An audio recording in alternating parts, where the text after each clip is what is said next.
بسم اللہ الرحمن الرحیم الحمد للہ رب العالمین والعاقبۃ للمتقین والصلاة والسلام علی سید الانبیاء وخاتم المرسلین وعلی آلہ واصحابہ اجمعین، اما بعد۔ بخاری شریف جلد نمبر 1 صفحہ نمبر 323 کتاب فی الاستقراض میں باب الصلاۃ علی من ترک دینا میں حضرت امام بخاری علیہ رحمہ ابو ہریرہ رضی اللہ تعالی عنہ سے روایت فرماتے ہیں۔ حضرت ابو ہریرہ رضی اللہ تعالی عنہ روایت فرماتے ہیں کہ نبی پاک صاحب الاولاق صلی اللہ علیہ وسلم نے ارشاد فرمایا، من ترک مالا فلورثتہ، جو بندہ فوت ہو جائے اور مال چھوڑے وہ مال اس کے وارثوں کا ہے۔ وَمَن تَرَكَ كَلًّا فَإِلَيْنَا، اور جو بندہ فوت ہو جائے اور قرضہ چھوڑے تو وہ قرضہ ہم ادا کریں گے۔ یہ ہے نبی پاک صلی اللہ علیہ وسلم کی اپنی امت کے ساتھ رحمت، شفقت اور مہربانی کا اعلیٰ نمونہ، کہ اگر کوئی مرنے والا مال چھوڑ کے جاتا ہے تو وہ اس کے وارثوں کا ہے، اور اگر مرنے والے کے ذمہ قرضہ ہے تو وہ اس قرضے کی ادائیگی کے ذمہ دار ہم ہیں، ہم وہ قرضہ ادا کریں گے۔ امام بخاری علیہ رحمہ نے باب باندھا ہے کہ نماز جنازہ اس شخص پر جس نے قرض چھوڑا ہو، یعنی مقروض بندہ فوت ہو جائے تو اس کا نماز جنازہ پڑھنا چاہیے یا نہیں پڑھنا چاہیے۔ تو اس حدیث میں بظاہر نماز جنازہ کا ذکر نہیں ہے، لیکن اشارتاً اس میں یہ مفہوم موجود ہے کہ جو بندہ مقروض مرے، ہمارے ذمہ ہے کہ پہلے ہم اس کا قرض ادا کریں گے پھر اس کی نماز جنازہ پڑھیں گے۔ مطلب یہ کہ نبی پاک صلی اللہ علیہ وسلم مقروض بندے کی نماز جنازہ پڑھنا پسند نہیں کرتے جب تک اس کا قرض ادا نہ ہو جائے۔ اور اس مفہوم کی احادیث پیچھے گزر چکی ہیں کہ نبی پاک صلی اللہ علیہ وسلم کی بارگاہ میں شخص جنازہ حاضر ہوا، آپ نے فرمایا کہ اس کے ذمہ کوئی قرض تو نہیں؟ تو لوگوں نے بتایا کہ ہاں مقروض تو ہے۔ پھر آپ نے پوچھا کہ کیا اس نے قرض ادا کرنے کے لیے کچھ مال بھی چھوڑا ہے؟ تو عرض کی کہ یا رسول اللہ مال تو کوئی نہیں چھوڑا۔ تو فرمایا تم نماز جنازہ اس کی پڑھ لو،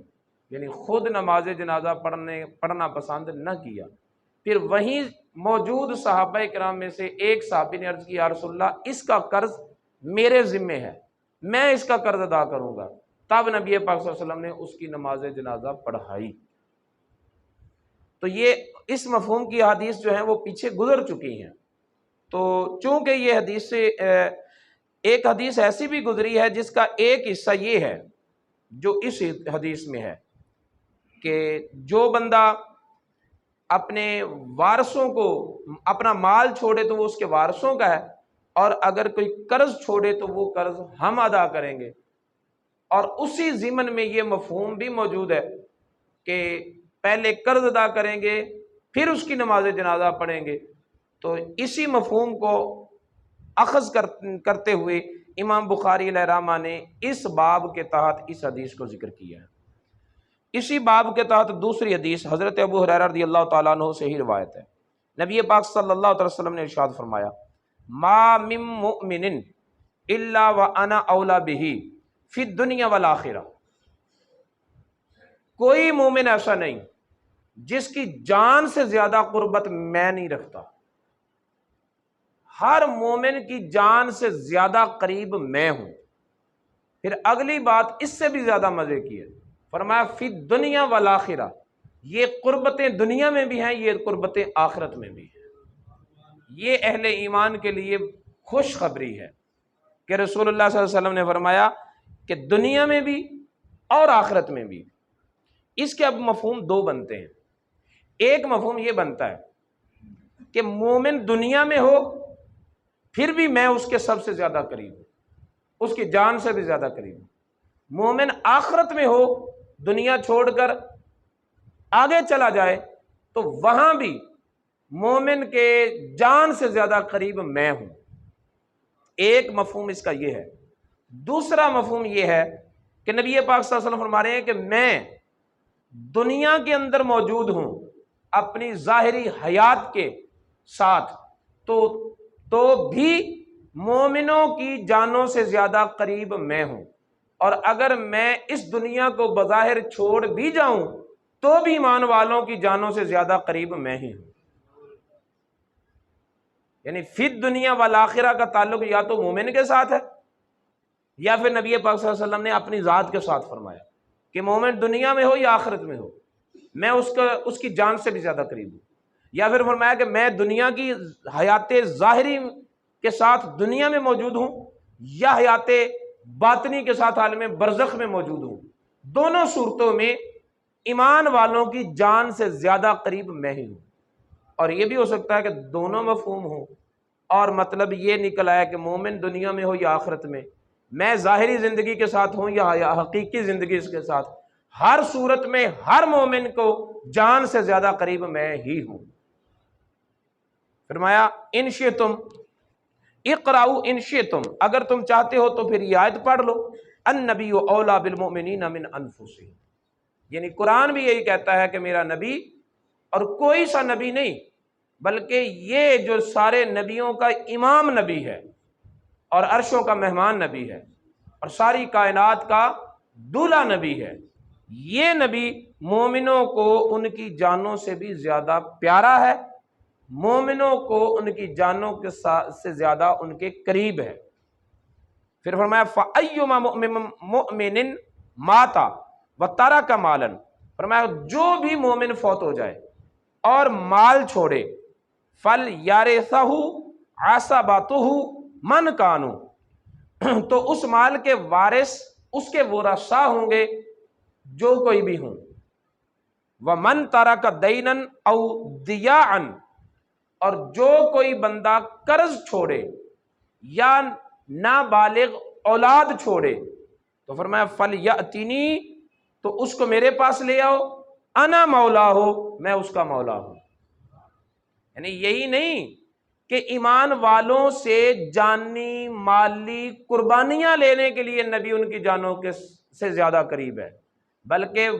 مشکل میں پڑے ہوئے مومنوں کی مشکل کشائی کرنے کے حوالے سے بھی مومنوں کی جانوں سے زیادہ قریب میرا نبی ہے۔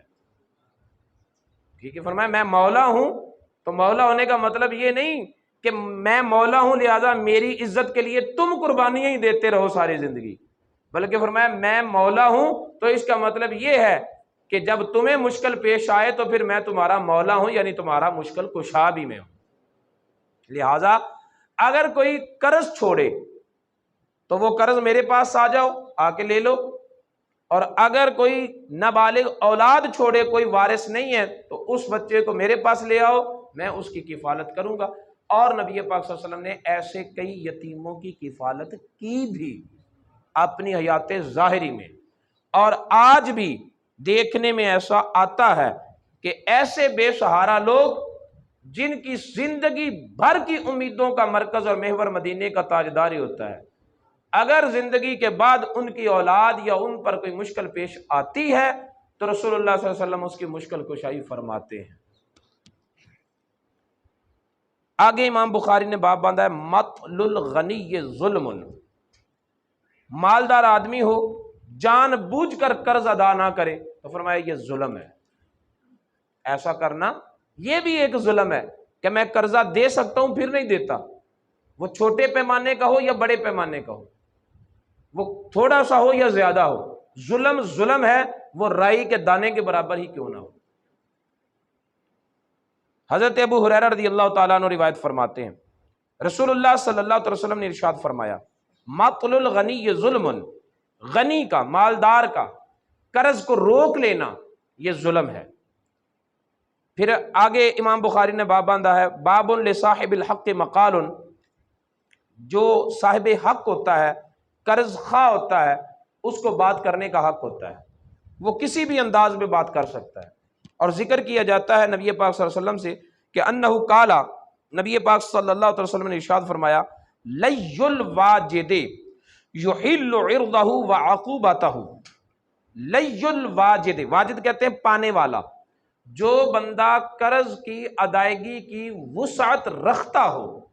اتنی گنجائش رکھتا ہو کہ قرض ادا کر دے، پھر نہ قرض ادا کرے، پھر آئیں بائیں کرتا رہے اور ٹالتا رہے، وقت جو ہے وہ پاس کرتا رہے، تو رسول اللہ صلی اللہ علیہ وسلم فرماتے ہیں کہ وسعت والے کا قرض کی ادائیگی میں تاخیر کرنا اس کی عزت کو حلال کر دیتا ہے اور اس کی سزا کو جائز قرار دے دیتا ہے۔ عزت کو حلال کرنے کا مطلب یہ ہے کہ قرض خواہ 4 بندوں کے درمیان اس کی بے عزتی کر دے تو پھر وہ بے عزتی کرنے والے کو برا نہ کہے، اپنے آپ کو برا کہے، کیونکہ اس نے خود اپنے آپ کو رسوائی کے لیے پیش کر دیا ہے، اس نے خود اپنے یہ مباح کر دیا ہے کہ قرض خواہ مجھے 4 آدمیوں میں رسوا کرنا چاہے تو کر لے۔ بلا وجہ اگر کوئی بندہ قرض ادا نہیں کرتا تو گویا کہ وہ جائز کر دیتا ہے قرض خواہ کے لیے کہ وہ اس کی بے عزتی کرے، وہ اس کی رسوائی کرے، ایک۔ اور دوسرا یہ کہ وہ سزا کو حلال کر دیتا ہے۔ سزا کو حلال کرنے کا مطلب یہ ہے کہ اگر قرض خواہ عدالت میں چلا جائے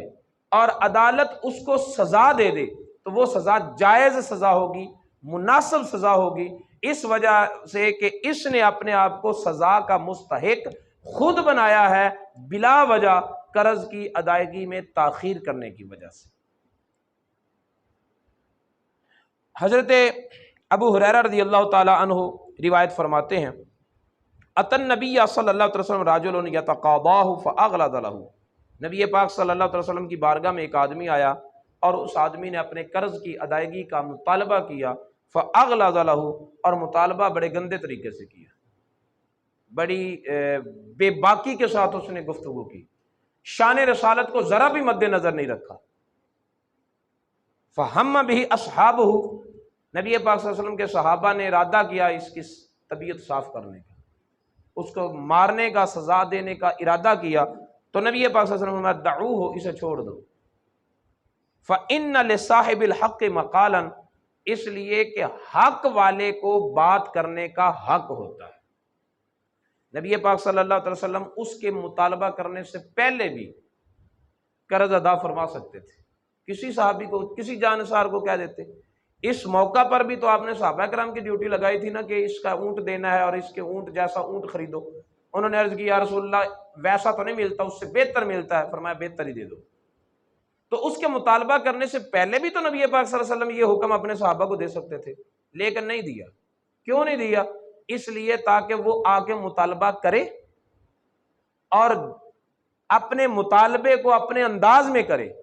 پھر صحابہ لوگ میری طرف متوجہ ہوں کہ کیا ہو رہا ہے، اور ان کے جواب میں ان کو ایسی بات کہوں جو قیامت تک کے لیے میری امت کی تربیت کا ایک نمونہ بن جائے۔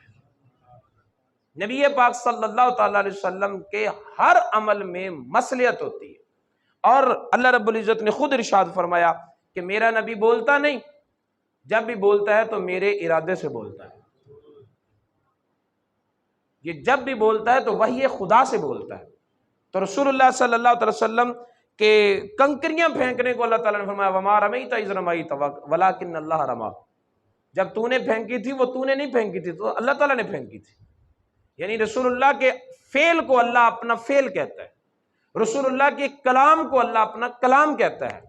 تو اس کا مطلب یہ ہے کہ نبی پاک صلی اللہ علیہ وسلم کا اس موقع پر قرض میں کی ادائیگی میں تاخیر کرنا یہ بھی اپنی مرضی سے نہیں تھا، بلکہ اللہ تعالیٰ کی وحی خفی سے تھا، اور اس مصلحت کی بنا پر تھا تاکہ امت کے لیے ایک نمونہ، کامل نمونہ بن جائے کہ اگر